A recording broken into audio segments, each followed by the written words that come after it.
بات یہ بھی کہہ دوں، اپنے بچوں کو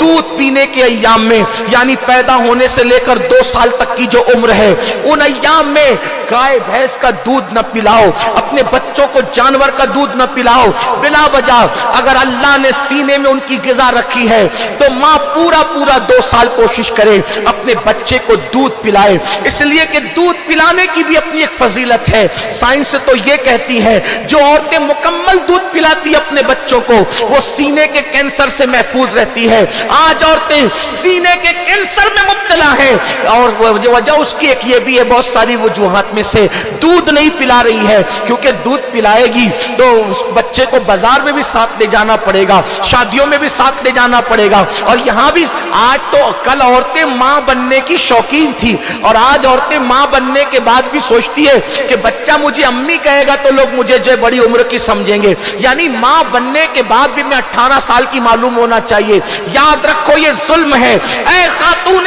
جنت کی کنیزو،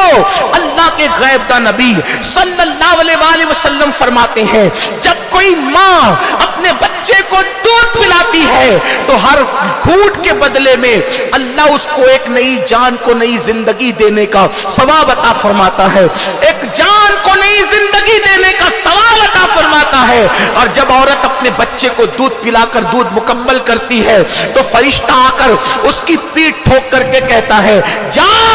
اب نئے اعمال شروع کر، کیونکہ اللہ نے تجھے گناہ سے ایسے پاک کر دیا جیسے تو ابھی اپنی ماں کے پیٹ سے پیدا ہوئی ہے۔ اللہ اکبر۔ اس لیے بچوں کو اس کا دودھ نہ پینے دو۔ ہاں اگر کوئی بیماری ہو، واقعی کوئی مجبوری ہو، دودھ نہیں آتا ہو تو بات الگ ہے، لیکن اگر اللہ سینے میں غذا دے رہا ہے تو اپنا دودھ پلاؤ، اور دودھ پلاتے وقت کانوں میں ایئر فون نہیں ہونا چاہیے، دودھ پلاتے وقت نظر جو ہے وہ ٹی وی سیریل پر نہیں ہونا چاہیے، بلکہ جب دودھ پلاؤ تو درود شریف زبان پر ہو، جب دودھ پلاؤ نعت مصطفیٰ زبان پر ہو، جب دودھ پلاؤ ہو سکے کہ باوضو ہو، کوشش کرو باوضو رہو، اور باوضو نہیں رہ سکتی کم سے کم درود شریف پڑھو، درود شریف پڑھو، نعت شریف پڑھو۔ اس کے اثرات آپ کے بچوں پر ہوں گے اور آپ کے بچوں کو پوری زندگی انشاءاللہ اس کی برکتیں کام آئے گی۔ میری بہنوں، ساتھ ہی ساتھ میری گزارش آپ سے یہ ہے کہ بچوں کو دادا دادی کا ادب بتاؤ، بچوں کو چچا چچی کا ادب بتاؤ، بچوں کو خالہ خالو کا ادب بتاؤ،